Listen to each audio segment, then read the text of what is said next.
श्रोतेहो नमस्कार. आपण ऐकत आहात 90.8 मेगाहर्ट्झ वरती महात विद्यापीठ राहुरीचे फुले कृषी वाहिनी हे रेडिओ केंद्र अर्थात 90.8 FM आणि मी डॉक्टर आनंद सवई आपल्या सर्वांचं युवा जगत ह्या युवकांच्यासाठी असणाऱ्या विशेष कार्यक्रमामध्ये आपलं मनपूर्वक स्वागत करतो. श्रोतेहो, आज खऱ्या अर्थानं आपला विषय आहे बॅडमिंटन आणि यासाठी आपल्या फुले कृषी वाहिनी 90.8 FM स्टुडिओमध्ये आपण निमंत्रित केलेला आहे कुमारी गौरी राजेंद्र गोपणे यांना. गौरी, आजच्या या स्टुडिओमध्ये तुझं खूप खूप स्वागत. Thank you sir. श्रोतेहो, खऱ्या अर्थानं कुमारी गौरी राजेंद्र गोपणे या कृषी विस्तार शिक्षण विभागामध्ये पदव्युत्तर कृषी महाविद्यालयाची विद्यार्थिनी म्हणून त्या कार्यरत आहेत. त्याचबरोबर आपल्याला या ठिकाणी सांगायला मला अतिशय आनंद होतोय की महाराष्ट्र लोकसेवा आयोगाद्वारे घेण्यात आलेल्या महाराष्ट्र कृषी सेवा परीक्षेमध्ये कुमारी गौरी राजेंद्र गोपणे हिची मंडल कृषी अधिकारी या पदावरती निवड झालेली आहे. ही सर्वांच्यासाठी अतिशय सार्थ अभिमानाची गोष्ट आहे. मी प्रथमतः आपल्या सर्व श्रोत्यांच्या वतीनं गौरी तुझं खूप खूप अभिनंदन करतो आणि तुझ्या पुढील कार्यासाठी शुभेच्छा देतो.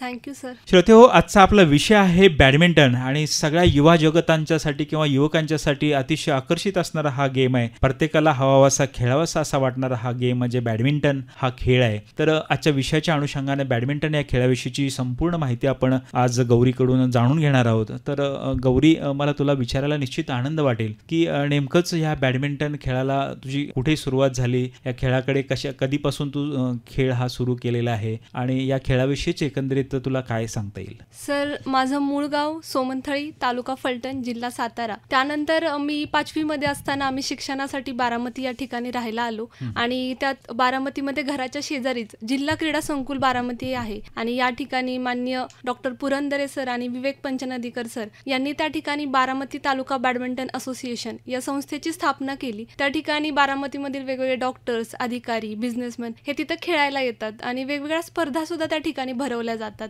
तर मी जेव्हा या स्पर्धा बघायला जायचे तेव्हा असं वाटायचं की आपण कधी हा खेळ खेळू शकेल का, कारण खेडेगावातून आल्यामुळे आपल्यामध्ये एक न्यूनगंड असतो.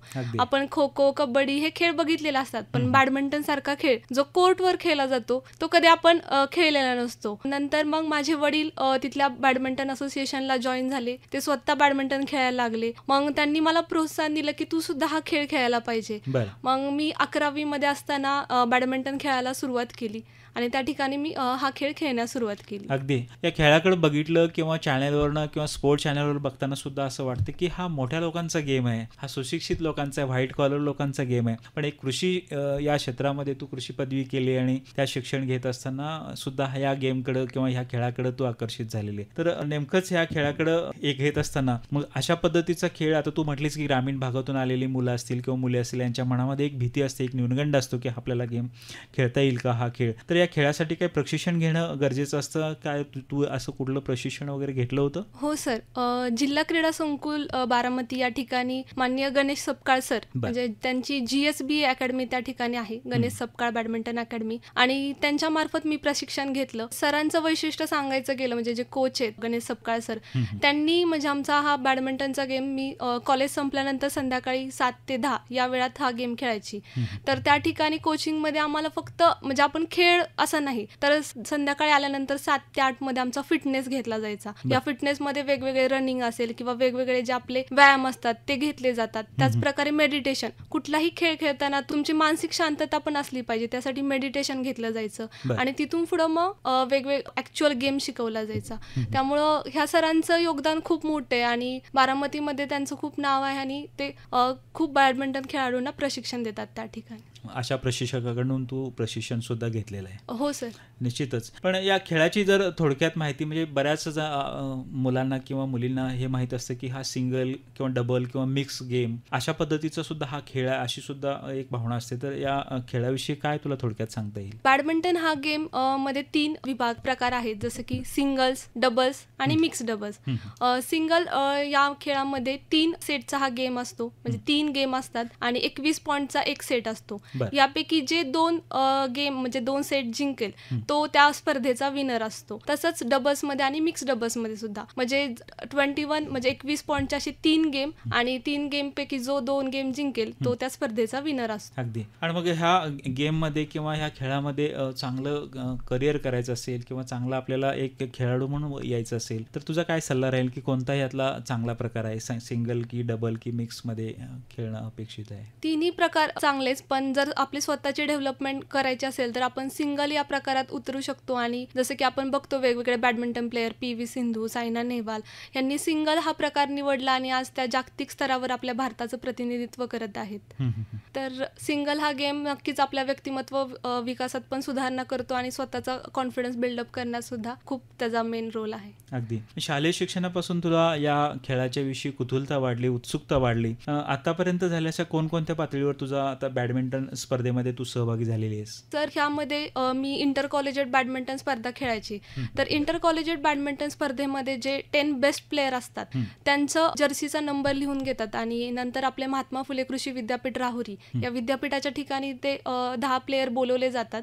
तिथं त्यांचं निवड प्रक्रिया घेतली जाते आणि या निवड प्रक्रियेतून 3 जे चांगले खेळाडू असतात ते विद्यापीठाचं प्रतिनिधित्व करण्यासाठी निवडले जातात आणि त्यामध्ये माझी निवड झाली होती आणि मी त्या विद्यापीठाच्या टीमची कॅप्टन होती. तर या ठिकाणी मी 3 वेळा महात्मा फुले कृषी विद्यापीठाचं all India inter university badminton matches Kota Rajasthan, त्यानंतर all India inter university badminton matches Akola आपल्या महाराष्ट्रामध्ये, त्यानंतर ICR badminton matches Tirupati veterinary university Tirupati या ठिकाणी महात्मा फुले कृषी विद्यापीठाचं 3 वेळा रिप्रेझेंटेशन केलेलं आहे. छान. आणि खूप खूप अभिनंदन. तू युनिव्हर्सिटीच्या लेवलला युनिव्हर्सिटीची तू प्रतिनिधित्व म्हणून इतक्या ठिकाणी सगळ्या ठिकाणी केलेलं आहे. पण हे करत असताना यामध्ये सर्वात आवडलेली मॅच कोणती आणि त्याचं काय कारण आहे, काय सांगता येईल? सर सगळ्याच मॅच तशा आवडीच्या, पण जी मागच्या वर्षीची इंटर कॉलेजिएट बॅडमिंटन स्पर्धा झाली ती दरवर्षी वेगवेगळ्या ठिकाणी इंटर कॉलेजिएट बॅडमिंटन स्पर्धा होत्या, जसं की शहाद्याला होते, नाशिकला होते, पण ह्यावेळी त्या स्पर्धा बारामती या ठिकाणी आयोजित केल्या होत्या.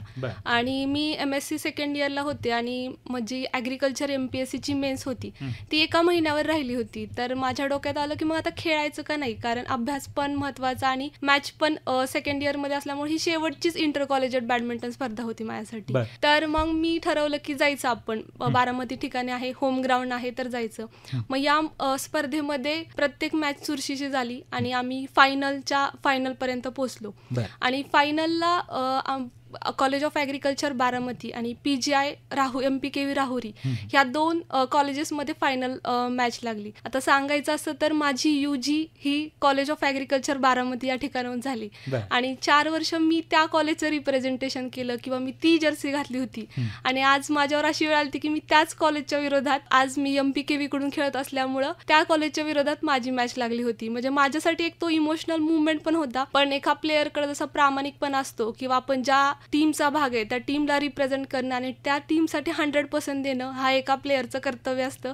ते मी तिथं निभावलं आणि PGI MPKV राहुरीला पहिल्यांदाच बॅडमिंटन या खेळात गोल्ड मेडल मिळवून देण्यात माझा हात होता. त्यामुळे मला ही खूप अभिमानाची गोष्ट वाटली आणि होम ग्राउंड प्राइज डिस्ट्रीब्युशनला आई वडील दोघेही उपस्थित होते, त्यामुळे अजून अभिमानाचा क्षण होता. त्यामुळे माझ्या आयुष्यातली ही सगळ्यात चांगली आणि आवडीची मॅच झाली. अगदी. जे एका खेळाडूकडे जी खेळाडू वृत्ती लागते आणि ज्या गोष्टी लागतात ते निश्चितपणे गौरी गोपणे हिच्या माध्यमातून हिच्या बोलण्यातून आपल्याला जाणवतं. पण गौरी, PGला प्रथमच गोल्ड मेडल बॅडमिंटनमध्ये मिळवून दिल्यानंतर नेमकं तुझ्या काय प्रतिक्रिया होत्या? खूप म्हणजे आनंदी झाले मी. आणि जेव्हा मी कॉलेजमध्ये आले PGI MPKV राहुरीमध्ये तेव्हा जे माझं डिपार्टमेंट आहे ॲग्रिकल्चर एक्सटेन्शन एज्युकेशन डिपार्टमेंट, त्या डिपार्टमेंटनी माझ्यासाठी कौतुक सोहळा अरेंज केला. डिपार्टमेंटचे जे HOD होते त्यावेळी माननीय Milind Ahire sir, doctor Dhadwad sir, doctor Chavai sir या सर्वांनी मिळून तो प्रोग्राम अरेंज केला आणि त्या प्रोग्राममध्ये मला गिफ्ट, म्हणजे एका बॅडमिंटन प्लेअरसाठी सगळ्यात महत्त्वाचं जे गिफ्ट असतं रॅकेट, ते गिफ्ट मला डिपार्टमेंटकडून देण्यात आलं. त्यामुळे माझा खूप आनंद द्विगुणित झाला त्या ठिकाणी, कारण एखाद्या प्लेअरला त्याच्या आवडीचं गिफ्ट डिपार्टमेंटकडून मिळणं हे खूपच आनंदाची बाब असते. अगदी.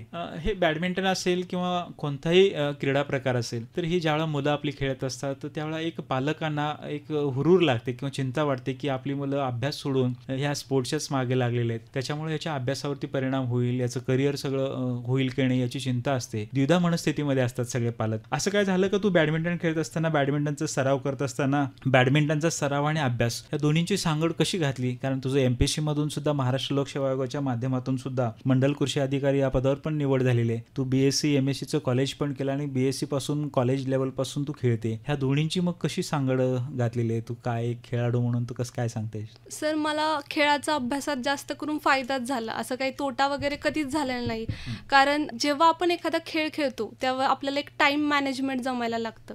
मी दिवसभर कॉलेज करायचे 9 ते 5 पर्यंत. त्यानंतर घरी आलं की 1 तास फ्रेश होऊन परत बॅडमिंटन कोर्टवर जाणं आणि सकाळी 5 वाजता उठून अभ्यासाला सुरुवात करणं. म्हणजे आपण कुठलीही एक्स्ट्रा करिक्युलर ऍक्टिव्हिटी जेव्हा करतो तेव्हा आपल्याला टाइम मॅनेज करावा लागतो. अभ्यास आणि खेळ या दोघांना मी तितकाच वेळ दिला आणि त्या खेळामुळं जेव्हा आपण एखादा खेळ खेळतो तेव्हा आपल्यामध्ये एक उत्साही राहतो आपण. आणि तेच आपला अभ्यास करताना कधीच आपल्याला म्हणतात ना, ते क्वांटिटीपेक्षा क्वालिटी टाइम मला तो अभ्यासात देता आला. आणि कॉलेजची सुद्धा मी UG मध्ये असताना टॉपर राहिलेली आहे आणि इकडे बॅडमिंटनचं सुद्धा रिप्रेझेंटेशन केलेलं आहे. त्यामुळे उलट मला खेळामुळे माझ्या अभ्यासात फायदाच झाला. अगदी. विद्यार्थी मित्रांनो, खऱ्या अर्थानं 90.8 FM फुले कृषी वाहिनीच्या माध्यमातून आपण कुमारी गौरी राजेंद्र गोपणे हिला ऐकत आहात. आणि आपल्या सगळ्याला माहित आहे की आपल्या व्यक्तिमत्व विकासाचा भाग म्हणून ह्या खेळाकडे सुद्धा बघितलं जातं आणि तिने कशा पद्धतीची दोन्हींची सांगड गाठलेली आहे की अभ्यासाचा आपला प्राईम टाइम आणि खेळाचा सुद्धा प्राईम टाइम या दोन्हींची सांगड घालून अतिशय छान पद्धतीनं या दोन्हींचा मेळ घालून बॅडमिंटन आणि अभ्यास या दोघांना सुद्धा दोन्ही क्षेत्रामध्ये ती यशस्वी ठरलेली आहे हे मात्र निश्चित. एक डिस्ट्रिक्ट अंपायर सुद्धा ही परीक्षा तू पास झाली असं आम्हाला कळालं, तर काय सांगता येईल याच्याविषयी? हो सर, बारामती या ठिकाणी जी पुण्याची संस्था आहे PDMBA, Pune district metropolitan badminton association, यांच्या मार्फत एक डिस्ट्रिक्ट अंपायर साठी एक परीक्षा घेण्यात आली होती. यामध्ये थेरी एक्झाम आणि प्रॅक्टिकल एक्झाम, आणि ती परीक्षा मी दिली आणि त्या परीक्षेमध्ये मी उत्तीर्ण झाले. आणि आता जेव्हा जेव्हा पुण्यामध्ये स्पर्धा होतात बॅडमिंटनच्या किंवा बारामती या ठिकाणी होतात तेव्हा मला डिस्ट्रिक्ट अंपायर म्हणून तिथं बोलवलं जातं. म्हणजे एक प्लेअर आणि त्याचबरोबर डिस्ट्रिक्ट अंपायर म्हणजे जे काही रूल्स असतील मायन्यूट, जे एखाद्या प्लेअरला पण कळत नाही, ते ॲज अ अंपायर म्हणून मला तिथं शिकायला भेटलं. किंवा एक अंपायर म्हणून काय वेगळा रोल असतो बॅडमिंटनमध्ये, हे दोन्ही मला शिकायला भेटलं त्या परीक्षेमुळे. बरं, म्हणजे अशा पद्धतीने दोन्हीकडे पण तो रोल घालेला आहे. इथून पुढे अंपायरची भूमिका सुद्धा तू निभावू शकते. हो सर, निश्चितच. गौरी, MSc आणि MPSC ह्या दोन्ही भागामध्ये तू MSc पण पूर्ण केलं. MScच्या मध्ये आणि महाराष्ट्र लोकसेवा आयोगाच्या माध्यमातून जी महाराष्ट्र कृषी सेवा परीक्षा घेतली होती त्याच्यामध्ये मंडल कृषी अधिकारी म्हणून तुझी निवड झाली. तर या दोन्हीसाठी या बॅडमिंटन खेळाचा फायदा झाला का? हो कीच. म्हणजे मला सांगायला आवडेल की जेव्हा आपले MScचे ऍडमिशन होत होते तेव्हा माझ्याकडे 3 त्याचे सर्टिफिकेट्स होते आपले ऑल इंडिया बॅडमिंटनचे. तर जेव्हा आपले लिस्ट लागली जाते त्यामध्ये आपले हे मार्क पकडले जातात 0.25%. तर त्यामुळं माझा रँक खूप वरती गेला MScच्या ऍडमिशनमुळं. तिथं तर फायदा झालाच, पण जो आपला MPSCचा इंटरव्ह्यू असतो, जे की खूप विद्यार्थी घाबरतात. MPSCचा इंटरव्ह्यू म्हणलं की काय विचारतील, काही नाही, एवढं मोठ्या इंटरव्ह्यूला आपण सामोरं जातो. तर त्या ठिकाणी जेव्हा मी गेले, आता 12 एप्रिलला माझा इंटरव्ह्यू झाला. माननीय पांढरपट्टे सरांचं मला पॅनल होतं. गेल्यानंतर मला विचारण्यात आलं की तुमची हॉबी काय? तर माझी हॉबी ही म्हणलं की मी सर बॅडमिंटन खेळणे आहे आणि मी विद्यापीठाचं 3 वर्ष रिप्रेझेंटेशन केलेलं आहे. तर कुठेतरी सरांचा माझ्याकडे बघण्याचा दृष्टिकोन चेंज झाला. त्यानंतर सरांनी विचारलं की तुमचे 2 स्ट्रॉंग पॉईंट सांगा. तर मी सरांना सांगितलं की सर लिडरशिप, जेव्हा आपण बॅडमिंटनचं मी कॅप्टन होते तेव्हा कुठला प्लेअर पाठवायचा किंवा कुठला डिसिजन कुठल्या वेळी घ्यायचा, हे एक लीडर क्वालिटी माझ्यामध्ये आली. त्यानंतर दुसरा स्ट्रॉंग पॉईंट मी असं सांगितलं की sir decision making ability, badminton खेळताना कधी ड्रॉप टाकायला लागतो तर कधी स्मॅश मारायचा, तर हा डिसिजन मेकिंग ॲबिलिटी मला ह्या खेळामुळे आली. तर जेव्हा मी विभागात येईल तेव्हा कुठला डिसिजन कधी घ्यायचा हे नक्कीच मला ह्या खेळामुळे येईल. तर सरांनी मला विचारलं की मॅडम अजून एक स्ट्रॉंग पॉईंट सांगा तुमचा. हे ऐकल्यानंतर तर मी त्या ठिकाणी सांगितलं की जेव्हा डबल्सचा गेम असतो त्यामध्ये आपल्यासोबत आपला पार्टनर सुद्धा असतो, तर त्या पार्टनरला ऍडजस्ट करून आपला तो गेम खेळायचा असतो. त्याच्यावर चिडचिड न करता त्याच्या स्ट्रॉंग पॉईंट कुठले किंवा त्याचा विकनेस कुठला, ह्या सगळ्याचा आपल्याला उपयोग करून तिथं घेता आलं पाहिजे आणि त्याच्याबरोबर मॅनेज करता आलं पाहिजे. तर मॅनेजमेंट हा स्ट्रॉंग पॉईंट मी त्या ठिकाणी सांगितला आणि बॅडमिंटनमुळेच हे कुठेतरी सगळे माझ्या माझ्यामध्ये आले आणि मी तिथं मला माहित नव्हतं की असे काहीतरी क्वेश्चन तिथं येतील. किंवा त्यानंतर JDA सरांनी सुद्धा मला विचारलं की बॅडमिंटनच्या प्लेयरची नावं, ग्राउंडची मापं, आणि त्यानंतर एक महत्वाचा प्रश्न मला विचारला गेला की तुम्हाला माहिती आहे का की आधी आता 21 पॉईंटची जर मॅच असती तर आधीची कितीची पॉईंटची मॅच असायची बॅडमिंटनची.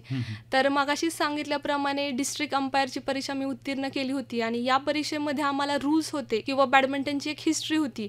तर त्या ठिकाणी मी वाचलं होतं की आधी 15 पॉईंटची मॅच असायची आणि म्हणतात ना की आपण कधीतरी काहीतरी केलेलं असतं. म्हणजे मी 3rd इयरला असताना तो डिस्ट्रिक्ट अंपायरची परीक्षा उत्तीर्ण झाली होती आणि आता MPSCच्या इंटरव्ह्यू मध्ये असा प्रश्न विचारला जाईल हे एक्सपेक्ट मी केलंच नव्हतं. कारण कृषी सेवेची परीक्षा होती तर आपले क्रॉप किंवा आपलं सगळं MSCचं थेसिस वर्क ह्याबद्दल मी सगळा अभ्यास करून गेले होते आणि कुठंतरी इंटरव्ह्यू तिथं फिरला आणि आपल्या स्ट्रॉंग पॉईंटवर इंटरव्ह्यू जाणं आणि महाराष्ट्रातले one of the highest mark 33 mark मला त्या इंटरव्ह्यू मध्ये मिळाले.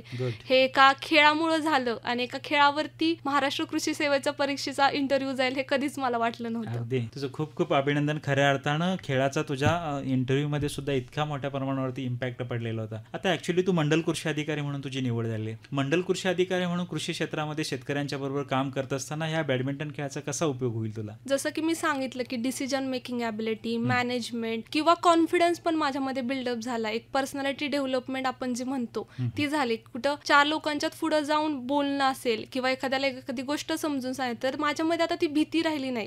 किंवा आपण जेव्हा कोर्टमध्ये खेळतो ना तेव्हा जी बाहेरची चिअरिंग असतं ते आपण काही लोक चिडचिड करू शकतात किंवा एवढा मोठा क्राऊड आहे जे आपल्या अपोनंटला चिअर करत असतात.